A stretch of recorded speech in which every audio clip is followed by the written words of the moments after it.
Hey, this is Dave DeCamp from antiwar.com. This is anti-war news for Monday, December 30th, 2024.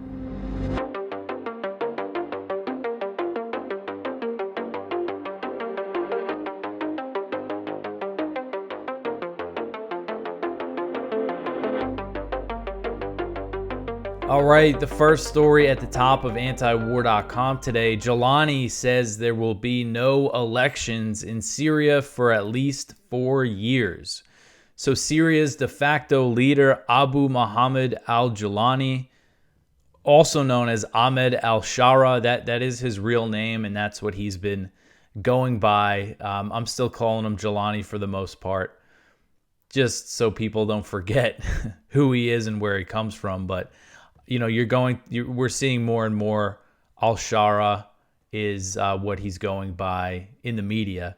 But anyway, he said in an interview published on Sunday that it may take up to 4 years to hold elections in Syria and 3 years to draft a new constitution. Here's what he said, quote, "The process of writing the constitution may take about 3 years, and we look forward to a constitution that lasts for the longest possible period. And this is a difficult and lengthy task. Organizing elections may take 4 years. Any valid elections will require a comprehensive population census," end quote. So 4 years is a long time. And Julani and his group Hayat Tahrir al-Sham, HTS, which is an offshoot of al-Qaeda, they took over Syria after Assad fled on December 8th that he actually left Syria. And Julani has now appointed all these HTS guys, basically this, what they're calling the transitional government. It's all HTS guys. It's all his guys that are being appointed to the top positions. And one of them, I mentioned him last week, a guy named Anas Hassan Khattab. He's another former al-Qaeda leader. He was a co-founder along with Julani of the al-Nusra Front, which was al-Qaeda in Syria. And that's what HTS was emerging between Nusra and other Islamist factions. So these are the people that the U.S. is celebrating them taking over Syria. And now he's saying, it seems like we're seeing Julani. It's like every time I see him, he looks more Western. His beard's a little shorter. He was wearing a kind of a jacket for a while. Now he's wearing a suit and tie. I think it's clear he's going for that, looking for that Western support, that support from the U.S., and kind of saying some of the right things. But at the same time, we see him stacking this so-called transitional government with his people and saying that there's not going to be elections for 4 years. So in this interview, he also addressed the criticism of forming this government of all HTS guys. He said, quote, "The current appointments were essential for the period and not intended to exclude anyone," end quote. So Julani said HTS was in talks with the U.S.-backed SDF. Those are the Kurds in northeast Syria. And he said the ultimate goal is to absorb them into the Syrian military. He said, quote, "Negotiations are ongoing with the SDF to resolve the crisis in northeastern Syria," end quote. So I mentioned earlier this month, Barbara Leaf, who's the U.S. Assistant Secretary for Near East Affairs, so a high-level State Department official. She met with Julani, said it was a very good, productive meeting, and she announced the U.S. was removing a $10 million bounty that was on his head. That bounty was on his head because he was the leader of al-Qaeda in Syria. And the HTS is still designated by the U.S. as a foreign terrorist organization, but it's clear the U.S. is ready to play ball with them. At least this Biden administration is. We'll see how the Trump administration handles this. This is the inclusive Syria that he's promising, is a Syria run by him and his guys, and there's not going to be an election for 4 years. It does, again, it seems like he's looking for the support from the West. He wants to get the U.S. sanctions lifted, get the economy going, and then, he'll probably say, we'll do elections in another few years, keep pushing it down the line. All right, so the next one here, Israel kills 17 mostly civilians in Damascus drone strike. This article's from Jason Ditz. So since the recent regime change in Syria, Israel has been carrying out lots of airstrikes against targets across the country, and the latest was on Sunday in Adwa, a town in the metro Damascus area, where an Israeli drone killed at least 17 people, mostly civilians. Details are still emerging over the latest attack. Israel has not commented on it, but the Syrian Observatory for Human Rights said they believe the attack was targeting a weapons depot in the industrial part of Adwa. Israel has made one of its priorities since the ouster of the Assad government, attacking Syria's military infrastructure, and Israeli ground forces have also invaded additional territory in southwestern Syria, and they've been pushing into more and more villages. And, Jason gets into, kind of the contradictory behavior with Israel. They're cheering the ouster of Assad, saying it was a big hit to the, Iranian axis. But at the same time saying now, because of the regime change, they have to bomb Syria more than ever before and capture all this territory, even though they're saying that the threat has been taken out. And Gideon Sa'ar, who's the Israeli foreign minister, over the weekend, he condemned the new Syrian Islamist government, calling them a gang, not a legitimate government, and attacked them for having extreme ideologies. We've seen some more deferential comments from HTS, from the new Syrian government about Israel, saying, we don't want any problems with Israel. But they continue to bomb Syria and invade the country, take more and more territory. All right, so the next one here, Syrian minorities under threat as HTS carries out raids. This article is from The Cradle. So the new Syrian government, led by former al-Qaeda leader Ahmad al-Shara, and that is Julani, they're carrying out raids and arrests against members of Bashar al-Assad's fallen government amid reports of sectarian killings of minorities by forces associated with the new government. So it seems like there's been more and more crackdown on the minorities. It's tough to have a real clear picture of what's going on the ground, but I think the Cradle's been doing a good job of reporting on some of the verified stuff that's been happening. And the state-run Syrian news agency Sana reported on Saturday that a number of remnants of the Assad militias had been arrested and their weapons and ammunition confiscated in Syria's coastal Latakia region. Security forces have also been pursuing members of the former government in the region of Tartus, Homs, and Hama in recent days. The media office of Syria's interim interior ministry said the campaign was only launched after members of the former government had failed to hand over their weapons and settle their affairs within a specific time frame. Videos and reports circulating on social media indicate that former soldiers and civilians are also being expelled from their homes and abducted and executed by HTS militants for simply being Alawite, which is a minority in Syria. Assad and his family were Alawites. So there's kind of been an expected crackdown on this minority group. There's also reports of the Christians in certain villages coming under a lot of pressure. There was a Christmas tree was burned down recently. Starting to see kind of more and more things like that. The HTS-led Military Operations Command in Syria has set up reconciliation centers for ex-Assad government personnel to surrender weapons and receive temporary IDs, but reports indicate that numerous individuals have been abducted and found dead, even after having given up their weapons. Rami Abdulrahman, the director of the UK-based Syrian Observatory for Human Rights, said he received reports that government security forces were carrying out random arrests of supporters of the former Syrian government under Bashar al-Assad. He said, quote, "We need transitional justice, not revenge justice. The new Syria should be a state of justice, democracy, equality, and law," end quote. The observatory has documented at least 85 murder crimes across Syria that have led to 144 fatalities. Ma'lula, which is there's reports, this is a ancient Christian village where they speak Aramaic, which was the language Jesus Christ spoke. And there's been reports of HTS militants going in there. We'll see. Things might become more clear in the coming days about what's really happening there. So, we'll see. Again, just it's tough to know exactly. I see all this stuff on Twitter, on X, and videos and pictures, and then sometimes it turns out it's old stuff. But there certainly is, bad things happening to the Christian Alawite minorities in Syria right now as a result of this U.S. and Israeli-backed regime change.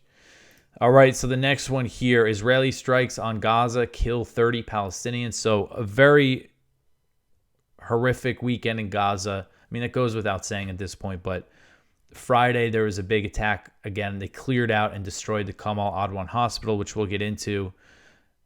Just really bad stuff. But so this story is just about the Israeli attacks that happened on Sunday mostly. So Israeli strikes across the Gaza Strip have killed at least 30 Palestinians since dawn on Sunday, medical sources told Al Jazeera, as the daily U.S.-backed slaughter continues. One Israeli strike targeted an upper floor of the Al-Wafa hospital in Gaza City, killing at least 7 Palestinians. That Gaza civil defense said that the strike, there was other injuries, but 7 people were killed total. The Israeli military claimed without evidence that it targeted a Hamas command and control center at the hospital. Israel also claimed that the building was no longer used as a hospital. Gaza's health ministry disputed that claim, saying that it is partially functioning. The ministry said, quote, "The Al-Wafa hospital is partially operational, providing care to patients with physical disabilities. The hospital had been rehabilitated and was getting ready to receive patients. Had it not been targeted by Israeli shelling today, it would have been ready to fully reopen in the next few days," end quote. This picture here of a woman with 2 infants at the hospital, it looks like they have wounds on them from Israeli. They were injured by Israeli attacks in central Gaza in the Nusret refugee camp. And there, at least 9 Palestinians were killed and 15 were wounded. This is Nusret in central Gaza. And the casualties included women and children. Lots of horrific pictures coming out of Gaza on Sunday. And also in Beit Hanun, there was Israeli strikes. That's in northern Gaza, one of the cities that's been under a total siege since early October. At least 7 were killed there in a strike.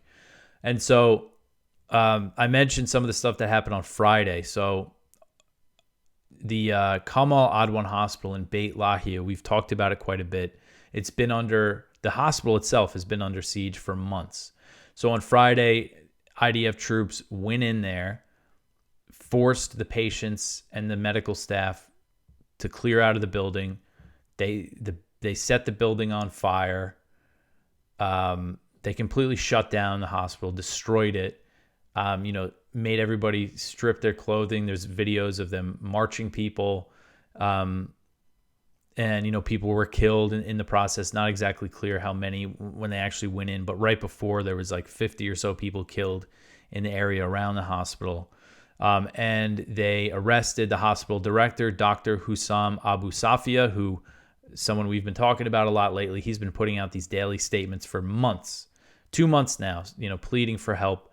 And this is how it ends, is him getting captured by Israeli forces, the hospital getting shut down. They moved some patients to the Indonesian hospital, which is barely functioning. It's just it's just amazing. There's so much happening. It just seemed like, I guess in my world, this got a lot of attention, but overall, like Israel burning a hospital, destroying it, forcing patients out, just barely seemed to make the news in general. But anyway, so there's all these growing calls for Abu Safia to be released because other, health professionals that have been captured, kidnapped by Israeli forces in Gaza have been killed. One I mentioned is Adnan al-Bursh. He was a prominent doctor who was the head of orthopedic surgery at Al-Shifa, and he died in an Israeli prison after facing severe torture, basically tortured to death. And of course, all these horrific accounts about rape and everything, all sorts of torture in these Israeli detention facilities. So that's probably where he is now. His exact whereabouts at this point is unknown. All right, so the next one here, this is a very sad story, some tough pictures to look at. 20-day-old baby dies of cold in Gaza, fifth such fatality. So a fifth baby has died due to cold temperatures in Gaza. This article is from Al Jazeera. A 20-day-old baby in Gaza has died from severe cold, the fifth such fatality from hypothermia in 6 days in the Israeli-besieged Palestinian enclave. Juma al-Batran died on Sunday while his twin brother Ali remains in intensive care at Al-Aqsa Martyrs Hospital, Gaza's Ministry of Health said in a statement. Juma's father, Yahya al-Batran, said his son was found with his head cold as ice when he woke up on Sunday. He said the twins were born 1 month prematurely and spent just a day in the nursery at the hospital in Deir al-Bala, which, like other health centers in Gaza, has been overwhelmed and is only partially functioning due to relentless Israeli bombings. So imagine having a baby that's a month premature.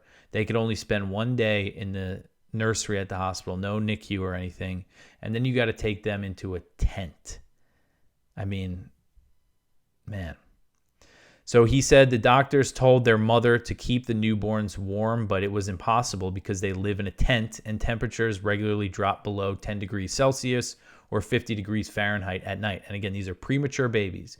These are babies with mothers who struggle to make milk because they're suffering from malnutrition. There's the formula shortages. So these babies are dying. And I think this is just going to continue as these temperatures are low. So this is the father. He said, quote, "We are 8 people and we only have 4 blankets. Look at his color because of the cold. Do you see how frozen he is?" End quote. And he's saying this holding his dead baby. He said, quote, "There is no electricity. The water is cold and there is no gas, heating, or food. My children are dying in front of my eyes and nobody cares. Juma has died and I fear his brother Ali may follow." End quote. Children, some of them barefoot, stood outdoors and watched Yahya mourn. The shrouded infant was laid at the feet of an imam, barely larger than his shoes. After prayers, the imam took off his ankle-length coat and wrapped it around the father. So you see this picture here, these 2 babies in shrouds. So there's the baby that died from the cold, and then another baby that died due to complications at the hospitals. We don't have the details on that. But babies are dying. This is something when I interviewed Dr. Sidwa, the American doctor who volunteered in Gaza and put letters together and wrote that op-ed in the New York Times with input from a lot of other doctors. The ones who worked with babies, the ones who worked with infants, were saying that they were seeing deaths almost on a daily basis, little babies dying because of the conditions. And it's just gotten worse and worse and worse, especially in the last few months as the aid has been at such low levels. So this is what the U.S. is supporting. This is what our tax dollars are funding, is this war on children, on the most vulnerable people in Gaza. All right, so the next one here, the IDF sexually assaulted and beat women during the hospital raid. This article is from Middle East Eye. So Israeli forces sexually assaulted Palestinian women and executed unarmed civilians during the Friday raid on Gaza's Kamal Adwan hospital, witnesses have said in a new report. The violence against women included stripping off their clothes, touching them under the threat of violence, beating them, and hurling sexual insults at them. Their testimonies were collected by the Euromed Human Rights Monitor and published on Saturday. According to the report, dozens of women and girls detained during the raid received degrading abuse that amounts to sexual violence. In one incident, a soldier tore the clothes of a woman, exposing her chest after she refused to remove her hijab or headscarf. Another victim said she was dragged by a soldier who forced her to press against him. Recalling a different incident, an unnamed woman said, quote, "A soldier forced a nurse to take off her trousers, then placed his hand on her. When she tried to resist, he struck her across the face, causing her nose to bleed," end quote. So these are eyewitness accounts from Palestinians who were there, and lots of horrific abuse. Just in general, they made everybody strip down to their clothes. Anybody who refused to was beaten. And of course, Israel's claiming, they arrested all these Hamas terrorists. But, we know from Israeli media that Israel is frequently killing Palestinian civilians and counting them as terrorists. So I'm sure they're doing the same thing here in these raids when they arrest people to justify these things. When this is what this is about, is the ethnic cleansing campaign in northern Gaza. They want to completely clear the place out. They don't want to leave a single Palestinian, even if it's patients in a hospital. That's what this is about, and it's very clear. Another eyewitness said a soldier told a woman, quote, "Take it off or we'll force it off you," end quote. And then field executions here. They're saying that there were people, unarmed patients were being executed. There's booby-trapped robots near homes. And that was something Abu Safia was saying, that there was these like remote control, or not remote control, but robots around the hospital that were exploding. I mean, just you talk about just terrorism, terrorizing people. All right, so the next one here, the Palestinian Authority forces kill a female journalist in Jenin. So this is another one from Middle East Eye. So the Palestinian Authority has been conducting these raids in Jenin, in the West Bank city, and they killed a journalist. So the Palestinian Authority security forces have killed a young female journalist in the occupied West Bank city of Jenin, her family said on Sunday. Shata al-Sabag, 21, died from gunshot wounds to the head, the Jenin government hospital said late on Sunday. Her family accused Palestinian Security Service snipers of shooting her near her home in Jenin, where the PA has been conducting a deadly crackdown since early December against anti-Israel armed groups. There's a lot of resistance groups based in Jenin. Sabag became the sixth Jenin resident to be killed during the PA campaign, including an unarmed 19-year-old citizen. At least 5 members of the Palestinian security forces have also been killed in exchanges of fire. Sabag's family said in a statement, quote, "We hold the Palestinian Authority and its security services directly responsible for this crime. This dangerous escalation shows that these agencies have become repressive tools practicing terrorism against their people instead of protecting their dignity and confronting the Israeli occupation," end quote. And this is, the PA supported by the U.S., and there was a report right around the time these raids started that the U.S. was encouraging Israel to give assistance to the Palestinian Authority. This is something I think that certainly benefits Israel, is kind of the intra-fighting between the Palestinians.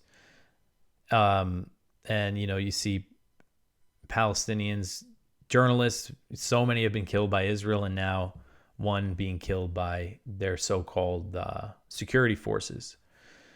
All right, so the next one here, U.S. THAAD system was used for the first time in Israel. So an American Terminal High Altitude Area Defense Battery, or a THAAD missile defense system. This is the one that President Biden deployed to Israel earlier this year.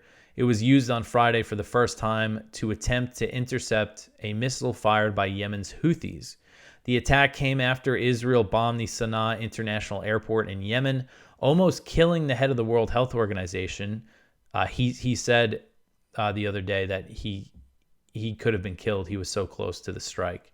So the Houthis said that they launched a missile at Israel's Ben Gurion Airport in response to that Israeli attack. The Israeli military said the Houthi missile was intercepted by Israeli air defenses, but it's unclear if it was the U.S. THAAD that actually downed the missile. We just know it was used. This was reported by Reuters, and they said that they were doing an analysis of the THAAD missile launch to see if it was successful. And this is the battery. Biden sent this to Israel in October, and he also sent about 100 U.S. troops to operate this battery. And they sent this to back the Israeli attack on Iran that came later in that month. They were vowing to defend Israel from any Iranian response.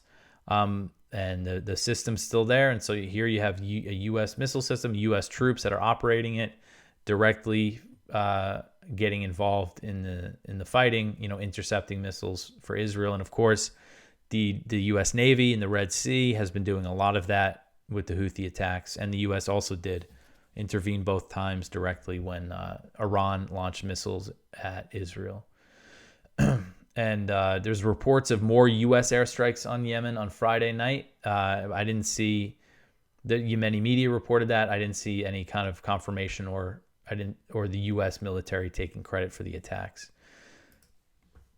All right, so the next one here, Israeli forces in Lebanon advance deeper and burn homes. So this article is from Jason Ditz. Sunday marks 33 days into the 60-day ceasefire between Israel and Lebanon. So far, Israel has committed at least 329 violations of that ceasefire, and officials are more and more open in saying that they probably won't withdraw from Lebanon in 60 days, as they were meant to under the deal. The violations include airstrikes and gunfire in several areas across southern Lebanon, but the Mar Jayun district seems to be the most serious focus in recent days. And Israeli troops have invaded new towns and they have burned civilian homes in these towns. So they're actually advancing. I know in the last show, we had a story about them advancing deeper into southern Lebanon. Now they've advanced further. And again, this is during a supposed ceasefire. Israel has killed at least 33 people in Lebanon. And it's not just strikes, it's also, they're demolishing homes, burning down buildings, and pushing further in. And Hezbollah hasn't really responded at all. So I kind of feel like it's just a matter of time before they start responding, and then the whole thing might blow up again. Because Israel is just completely flagrantly ignoring the ceasefire, in the U.S., which gave Israel the guarantees to do that. They're not doing anything to pressure Israel to stop. All right, so the next one here, Russia is not satisfied with Trump proposals. So Russian Foreign Minister Sergei Lavrov said Sunday that Moscow was not satisfied with reported proposals being discussed by President-elect Donald Trump and his transition team to end the war in Ukraine. Recent media reports have said Trump's team proposed the idea of Ukraine pledging not to join NATO for at least 20 years as part of a potential peace deal. Another report said Trump wants European troops to deploy to Ukraine to monitor a future ceasefire. Lavrov said, quote, judging by numerous leaks and Donald Trump's own interview with Time magazine on December 12th, he is talking about freezing hostilities along the line of engagement and transferring further responsibility for confronting Russia to the Europeans. We are certainly not satisfied with the proposals made by representatives of the president-elect's team to postpone Ukraine's membership in NATO for 20 years and to deploy a peacekeeping contingent of UK and European forces in Ukraine, end quote. These are some of the reports we've talked about. The big one of them was Trump saying that he wanted European troops in Ukraine. And, these are things that I don't think Russia's going to go for. And that's basically what Lavrov's saying. He also said ultimately, there's no, Trump's not president yet. He's the president-elect. So there's been no official offer. And, during this time, Putin has been repeating his conditions, his demands, which include Ukraine withdrawing from territory in the oblasts that Russia has declared it annexed. So, two sides are very far apart there. But we'll see when Trump comes into office if they actually get to negotiating. Because, again, these are all just proposals being floated. And all the ones that I've seen, again, from Trump's team, according to all these reports, it's tough to know what's really true and what's not. I haven't seen anything that Russia would really go for. But hopefully, once they get negotiating, they can reach some kind of deal, or they just agree to a ceasefire right away and then start negotiations. All right, so the next one here, the White House tells Ukraine to pull its forces from Russia. So this article is from Kyle Anzalone at the Libertarian Institute. The Biden administration believes that Ukrainian forces are on the verge of a total loss in Russia's Kursk Oblast and is now advising Kiev to pull its troops back. Reporting on Kiev's losses in Kursk, the AP reports the Ukrainian forces have become demoralized. So they launched this offensive in August, and now Russia has gained, I think, more than half. They've gained back over half of the territory that Ukraine has taken. And now the U.S. officials are saying that Ukraine must abandon this area before its troops become encircled. So discussing the situation that Ukrainian forces are facing in Kursk, one U.S. official told Bloomberg, quote, it was a question of time whether Russian forces could envelop it, creating a dilemma for Ukrainian forces to either retreat or surrender, end quote. Two officials confirmed to the outlet that the U.S. believes that Russia is now pushing into the Kursk battlefield and Ukrainian forces will be defeated within months. So they're saying that they should just pull out. But then publicly, John Kirby, the White House, is saying kind of strange things. They're claiming that there's these North Korean soldiers fighting and they're launching, really heavy attacks, just waved, like they're throwing just thousands of North Koreans at the Ukrainians and they're all getting killed and their attacks aren't effective, which just doesn't line up again with these reports that seem more realistic that Russia is pushing them back. And I don't know how many, I haven't seen any proof. I think it's clear that there are North Korean troops in Russia, but do we really know if they're actually fighting in Kursk? And if they are, is it that many? I mean, they're saying it's a whole bunch that they're throwing kind of waves of North Koreans at these Ukrainians, which I just find that hard to believe. All right, so the last story here, China sanctions U.S. companies over Taiwan military aid. So on Friday, China said it was imposing sanctions on 7 American companies in response to recent U.S. military aid to Taiwan and new weapon sales for the island. So the Chinese Foreign Ministry put out a statement. This is in response to these I've gone over just last week, or maybe it was 2 weeks ago at this point. Biden authorized the new $571 million military aid package for Taiwan. And on the same day, the State Department approved more weapon sales. So here's China sanctioning 7 American companies in response. China's done stuff like this before with the sanctions, but they just did this in the beginning of the month. And just from following the U.S. weapon sales to Taiwan and everything, this is kind of, China, again, in recent months, China has kind of increased its warnings as the U.S. has increased weapon sales to Taiwan. China keeps saying, you got to stop. This is a huge red line for us. And now they're taking action. This is more consistent. I haven't seen it like this before where it's like the U.S. approves some weapon sales. China announces sanctions. The U.S. approves another weapon sale, more sanctions from China. So it seems China's just kind of stepping up its response to these U.S. weapon sales and military aid to Taiwan. So it's definitely something to keep an eye on here. And the U.S. just does not seem deterred. They're just going to continue along with the aid and the weapon sales. All right, so that is it for the news for today. Please go check out our viewpoints. One from Joseph D. Terwilliger, Friends with Geopolitical Benefits, How Russia and North Korea Are Changing the Game. One from Rick Sterling, A Voice from Syria on Christmas Day, All of Us Are Lost. One from Rep. John J. Duncan Jr., Trump Should Pattern Presidency After Eisenhower. One from Gideon Levy, The IDF's Own Sickening Zone of Interest in the Heart of Gaza. And our spotlight is from The Cradle, Sednaya, Investigating Syria's Most Notorious Prison. So please go check all of that out. I hope everyone had a good weekend. We got New Year's Day coming up. I'm planning on just working a normal week this week. On New Year's Eve night, New Year's Day, I might skip the show. I'm going to decide in the next couple days if I'll do a show or not, because it'll probably be really slow. I mean, of course, the violence is going to continue, but news-wise, there might not be too much. But anyway, you could support this show by sharing it, like, subscribe, comment. All that stuff helps out. Follow us on social media, Instagram, X, TikTok. We got over 1,000 followers over there now. Anyway, I'll be back tomorrow with some more news. Thanks for listening.